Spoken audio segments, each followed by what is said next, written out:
പ്രധാനമായും ഏറ്റുമാനൂർ കേന്ദ്രീകരിച്ച് ഈ ജില്ലയിലെ തന്നെ ഏറ്റവും വലിയൊരു കുടിവെള്ള പദ്ധതി നിർമ്മാണ പ്രവർത്തനത്തിന് തുടക്കം കുറിച്ചിരിക്കുന്നു. ഇത് വളരെ നാളുകളായി ഈ പദ്ധതി വിഭാവനം ചെയ്ത് കിഫ്ബി ഈ പ്രോജക്റ്റ് അംഗീകരിച്ചിരുന്നെങ്കിലും പല രൂപത്തിലുള്ള സാങ്കേതിക തടസ്സങ്ങൾ കൊണ്ട് ഇത് നടക്കാതെ പോയൊരു പദ്ധതിയാണ്. ഇപ്പോൾ ഏറ്റവും അവസാനം ഇതിൻ്റെ ടെൻഡർ നടപടിക്രമങ്ങൾ പൂർത്തീകരിച്ച് ക്യാബിനറ്റിൽ പോകേണ്ടി വന്നു ഫയൽ. കാരണം ടെൻഡർ എക്സസിൻ്റെ പ്രശ്നമുണ്ടായിരുന്നു. 92.225 കോടിയാണ് ഈ പദ്ധതിയുടെ അടങ്കൽ തുക. ഇത് 2-3 ഘട്ടങ്ങളിലായി നടപ്പാക്കുന്നതിന് വേണ്ടിയായിരുന്നു അന്ന് പദ്ധതി വിഭാവനം ചെയ്യുമ്പോൾ മുന്നോട്ട് വന്നിരുന്നത്. അതുകൊണ്ട് തന്നെ ആദ്യഘട്ടത്തിൻ്റെ ചില പ്രവർത്തനങ്ങൾക്ക് തുടക്കം കുറിച്ചിരുന്നു. ഇപ്പോൾ ബാക്കിയുള്ളതുകൂടി പൂർത്തീകരിച്ച് ആകെ ഈ പദ്ധതി നടപ്പാക്കുന്നതിന് വേണ്ടിയുള്ള തുകയാണ് അനുവദിച്ചുവെന്ന് ക്യാബിനറ്റ് അംഗീകാരം നൽകിയത്. ടെൻഡർ എക്സസും അംഗീകരിച്ചു. ഇപ്പോൾ ടെൻഡർ എടുത്തിരിക്കുന്ന മൂവാറ്റുപുഴക്കാരൻ കോൺട്രാക്ടറാണ്. പ്രതിദിനം ഏറ്റുമാനൂർ മുനിസിപ്പാലിറ്റിയിലുള്ളവർക്ക് 150 ലിറ്റർ വെള്ളം വെച്ച് കിട്ടും ഒരാൾക്ക്. തുടർന്ന് അതിരമ്പുഴ പഞ്ചായത്തിലെ പ്രധാനപ്പെട്ട ഭാഗങ്ങളിലെല്ലാം ഈ ശുദ്ധജല പദ്ധതിയുടെ ഭാഗമായി അവർക്കും കിട്ടും 150 ലിറ്റർ വെള്ളം വെച്ച്.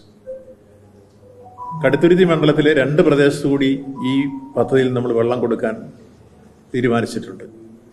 അതിലൊന്ന് കാണക്കാരി പഞ്ചായത്തും 2 മാഞ്ഞൂർ പഞ്ചായത്തുമാണ്. അതിൽ കാണക്കാരി പഞ്ചായത്തിൻ്റെ ഒരു 80% ജനങ്ങൾ അധിവസിക്കുന്ന പ്രദേശത്തിൻ്റെ ആനുകൂല്യം കിട്ടും, വെള്ളം കിട്ടും. നമ്മുടെ മാഞ്ഞൂർ പഞ്ചായത്തിൽ 10% പ്രദേശത്തായിരിക്കും ലഭിക്കുക.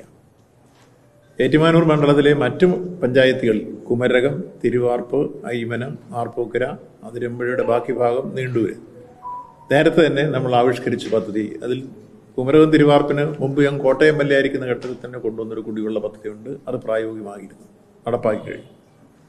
ബാക്കിയുള്ള സ്ഥലങ്ങളിൽ ജലജീവനുമായി ബന്ധപ്പെട്ട പ്രവർത്തനങ്ങൾ അതിൻ്റെ അവസാന ഘട്ടത്തിൽ എത്തി നിൽക്കുന്നു. അപ്പോൾ ഇതും കൂടെ വരുന്നതോടുകൂടി ഏറ്റുമാനൂർ നിയോജകമണ്ഡലത്തിലെ എല്ലാ പഞ്ചായത്തുകളിലും മുനിസിപ്പാലിറ്റിയിലും മുഴുവൻ ആളുകൾക്കും ദാഹജലം ലഭിക്കുന്ന രൂപത്തിലേക്ക് എത്തുക എന്നതാണ് ഈ പ്രോജക്റ്റിൻ്റെ ആത്യന്തികമായ ലക്ഷ്യം. അത് സാധ്യമാകുകയാണ്. സാധാരണഗതിയിൽ നമ്മൾ നിർമ്മാണോദ്ഘാടനം വയ്ക്കുമ്പോൾ പ്രവർത്തനം തുടങ്ങുകയുള്ളൂ. പക്ഷേ ഇത് കാലകൂട്ടി തുടങ്ങിക്കോളാൻ ഞങ്ങൾ നിർദ്ദേശിച്ചു. അപ്പോൾ ഇതിൻ്റെ പ്രധാനപ്പെട്ട വർക്കുകളുടെ സ്റ്റാർട്ടിംഗ് ആണ് നാളെ വൈകുന്നേരം ഏതാണ്ട് 5:30 മണിയോടുകൂടി ബഹുമാനപ്പെട്ട ജലവിഭവ വകുപ്പ് മന്ത്രി കൂടി വന്ന് ഉദ്ഘാടനം ചെയ്യുന്ന ചടങ്ങ് ഞങ്ങൾ സംഘടിപ്പിച്ചിരിക്കുന്നു. എല്ലാ ജനപ്രതിനിധികളെയും ക്ഷണിച്ചിട്ടുണ്ട്. മുനിസിപ്പൽ ചെയർപേഴ്സണ്, നമ്മുടെ മുനിസിപ്പൽ കൗൺസിലർമാരെ, പഞ്ചായത്ത് പ്രസിഡന്റുമാരെ, അവരെല്ലാം MP എല്ലാവരെയും ക്ഷണിച്ചിട്ടുണ്ട്. കടുത്തുരുത്തി MLA ക്ഷണിച്ചിട്ടുണ്ട്. അപ്പോൾ ഈ പരിപാടി നല്ലൊരു ജനകീയ പരിപാടിയായിട്ട് സംഘടിപ്പിക്കാനാണ് തീരുമാനിച്ചിട്ടുള്ളത്. അതിൻ്റെ ഭാഗമാണ് ഒരു സഹകൃതസംഘം ഞങ്ങൾ രൂപീകരിച്ച് ബിജു ചെയർമാനായിട്ടുള്ളൊരു കമ്മിറ്റി, വേണു കൺവീനറായിട്ടുള്ളൊരു കമ്മിറ്റി പ്രവർത്തിക്കുന്നുണ്ടായിരുന്നു. അപ്പോൾ നല്ല രൂപത്തിൽ ആ പരിപാടി സംഘടിപ്പിച്ചിരിക്കുന്നു. ഇതിൻ്റെ ജലത്തിൻ്റെ സ്രോതസ് നിങ്ങൾക്കെല്ലാം അറിയാവുന്ന സ്ഥലമാണ്. അത് കൃത്യമായി ഞങ്ങൾ തന്നെ നോട്ടിൽ സൂചിപ്പിച്ചിട്ടുണ്ട്. അവിടെ നമുക്ക് 20 ലക്ഷം ലിറ്റർ ശേഷിയുള്ള ഭൂതല സംഭരണിയിൽ സംഭരിക്കുന്ന സാഹചര്യം ഒരുക്കി കഴിഞ്ഞിട്ടുണ്ട്. ഏതാണ്ട് 22 ദശലക്ഷം ലിറ്റർ ശേഷിയുള്ള ശുദ്ധീകരണശാല ശുദ്ധീകരിക്കാനുള്ള കാര്യങ്ങളും ഉറപ്പാക്കിയിട്ടുണ്ട്.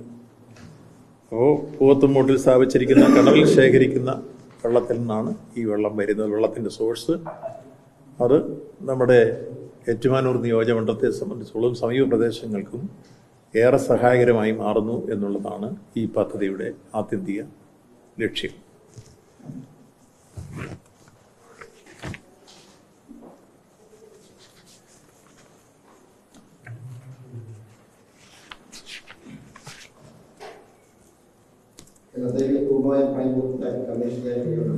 ഇപ്പോൾ നമുക്ക് 1 വർഷത്തിനുള്ളിൽ അവർക്ക് കൊടുത്തിരിക്കുന്ന സമയം 18 മാസമുണ്ട്, 1.5 വർഷമുണ്ട്. 1 വർഷത്തിനുള്ളിൽ ചെയ്തു തരണം എന്നാണ് ഞങ്ങൾ അവരോട് ഡിമാൻഡ് ചെയ്തിരിക്കുന്നത്. കോൺട്രാക്റ്റുമായിട്ടുള്ള ഡിസ്കഷൻ കഴിഞ്ഞു. അത് ഇത്രത്തോളം വേഗമാക്കാം, അത്രത്തോളം ആക്കാമെന്ന് കഴിഞ്ഞ് നമ്മുടെ സഹസംഘ തന്നെ പറഞ്ഞു കഴിഞ്ഞു. ആരംഭിച്ചു കഴിഞ്ഞു പണി. ഇപ്പോൾ ഒരു 350 മീറ്ററോളം പൈപ്പ് ഇട്ട് കഴിഞ്ഞു. അപ്പം ഈ പടക്കുനാഥാകരം ചെയ്ത് പരിചയമുള്ളൊരു കോൺട്രാക്ടർ വന്ന് എടുത്തിരിക്കുന്നത്. അതുകൊണ്ട് നമുക്ക് പ്രതീക്ഷയാണ് സമയത്ത് തന്നെ തീരും. സാധാരണ ഇതിൽ വർക്കൊക്കെ കഴിയുന്ന ഇത് അങ്ങനെ ഒരു സ്ഥിതിയല്ല. അതിൽ ബുദ്ധിമുട്ടുള്ള ചില മേഖലകൾ ഞങ്ങൾ ആദ്യം തന്നെ കൈകാര്യം ചെയ്യുകയും ചെയ്തു. ഇപ്പോൾ കോടതി പടിക്കൽ ഒരു നേരത്തെ തന്നെ ഒരു ടാങ്ക് സ്ഥാപിച്ച് വെള്ളം കൊടുത്തു തുടങ്ങി. അത് നേരത്തെ ഉണ്ടായിരുന്ന സോഴ്സ് കൂടെ പ്രയോജനപ്പെടുത്തിയിട്ടാണ്.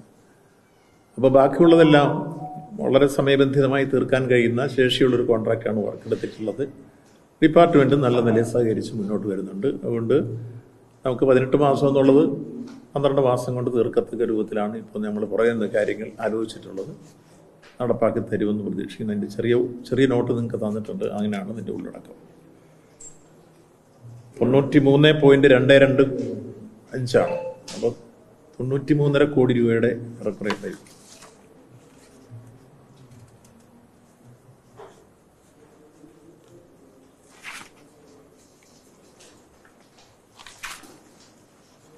ഇതുമായി ബന്ധപ്പെട്ടതല്ല, അല്ലാതെ വിഴിഞ്ഞത്തിന്റെ വിഷയത്തിൽ കേന്ദ്ര ജാതിയിലുള്ള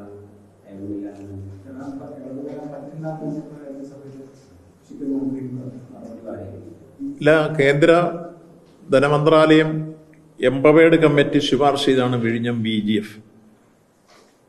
അപ്പോൾ ആ BGF തരണമെന്ന് നമ്മൾ ആവശ്യപ്പെട്ട് നീങ്ങിയപ്പോൾ ആദ്യം അവർ നിർദ്ദേശിച്ചു ആർബിട്രേഷൻ കേസുകൾ വിഡ്രോ ചെയ്യണം, അപ്പം തന്നെ തരാം. അപ്പോൾ ആ സമയത്ത് നമ്മൾ കൊടുത്ത ആർബിട്രേഷൻ ഉണ്ടായിരുന്നു, അദാനി കൊടുത്ത ആർബിട്രേഷൻ കേസും ഉണ്ടായിരുന്നു. ഞങ്ങൾ രണ്ടു കൂട്ടരും പരസ്പരം ചർച്ച ചെയ്ത് ആർബിട്രേഷൻ രണ്ടും വിഡ്രോ ചെയ്തു. കഴിഞ്ഞ് കേന്ദ്ര ഗവൺമെൻറ്റിനെ അറിയിച്ചു, ഡേറ്റ് ഒപ്പിടുന്ന ഡേറ്റ് പറയാൻ തരുമെന്ന് അറിയിച്ചു. രണ്ടാമത് തരേണ്ട സമയം വരുമ്പോഴാണ് വീണ്ടും ഇത് ലോണായിട്ടേ തരുള്ളൂ എന്നുള്ള ഇൻഫർമേഷൻ വരുന്നത്. അപ്പോൾ ഈ കാര്യത്തിൽ നമ്മൾ ചർച്ച ചെയ്ത് ബഹുമാനപ്പെട്ട മുഖ്യമന്ത്രി തന്നെ ധനകാര്യമന്ത്രിക്ക് കത്തെഴുതി കേന്ദ്ര ധനമന്ത്രാലയത്തിൻ്റെ കീഴിലുള്ള എംപവേർഡ് കമ്മിറ്റി ശുപാർശ ചെയ്താണ് 817.80 കോടി രൂപ നമുക്ക് BGF ആയി തരണം എന്നുള്ളത്. അപ്പോൾ അത് കൃത്യമായി തരണം എന്നുള്ളതായിരുന്നു ആ കത്തിൽ പറഞ്ഞിരുന്നത്. അതിനൊരു മറുപടി വന്നു, അത് ലോണായിട്ട് മാത്രമേ തരാൻ പറ്റുള്ളൂ. ആ ലോണായിട്ട് തരുമ്പോഴും പ്രത്യേകമായിട്ട് അതിൽ അവർ സൂചിപ്പിക്കുന്നത് പ്രസൻറ്റ് വാല്യുവേഷൻ വെച്ചിട്ട് തരത്തുള്ളൂ. അപ്പോൾ അത് വരുമ്പോൾ തന്നെ നമുക്ക് പ്രസൻറ്റ് നെറ്റ് പ്രോഫിറ്റ് എന്ന് പറയുമ്പോൾ PNB, പ്രസൻറ്റ് നെറ്റ് പ്രോഫിറ്റ്, അത് വെച്ച് തിരിച്ചടക്കേണ്ടി വരുമ്പോൾ നമ്മൾ കണക്ക് കൂട്ടിയപ്പോൾ 10,000 മുതൽ 12,000 കോടി രൂപ വരെ നമ്മൾ തിരിച്ചടക്കേണ്ടി വരും. അത് ഇതുവരെ കേരളത്തിലും ഇന്ത്യയിലും മറ്റെവിടെയും നടന്നിട്ടുള്ള പ്രോജക്റ്റുകൾക്കൊന്നും ഇത്തരം ഒരു അനുഭവമില്ല. കേന്ദ്ര ഗവൺമെൻറ് അങ്ങനെ തിരിച്ച് ലോണായിട്ട് പരിഗണിച്ച് പ്രശ്നമില്ല. കൊടുത്തിട്ടുള്ളതൊക്കെ തന്നെ ഗ്രാൻഡായിട്ടാണ്. പിന്നെ ഈ വിഷയത്തിൽ മാത്രം എന്തുകൊണ്ട് നമ്മൾ തൂത്തുക്കുടിയുടെ പ്രശ്നം ചൂണ്ടിക്കാണിച്ചു. 1,240 കോടി രൂപ ഈ കാലയളവിൽ തന്നെ തൂത്തുക്കുടിക്ക് അനുവദിച്ചു, അതും ഗ്രാൻഡാണ്. അപ്പോൾ കേരളത്തോട് മാത്രം വിവേചനാപരമായ സമീപനം സ്വീകരിക്കുന്നത് ശരിയല്ല എന്നുള്ള രൂപത്തിൽ വീണ്ടും നമ്മൾ ഈ കാര്യങ്ങൾ ചർച്ച ചെയ്തു. ഇപ്പോൾ ബഹുമാനപ്പെട്ട പ്രധാനമന്ത്രിക്ക് ബഹുമാനപ്പെട്ട മുഖ്യമന്ത്രി ഇന്നലെ കത്തയച്ചിട്ടുണ്ട്. അത് വീണ്ടും ഗൗരവമായി പരിഗണിച്ച് ഗ്രാൻഡായി തരണമെന്നാവശ്യപ്പെട്ടുകൊണ്ട് തന്നെ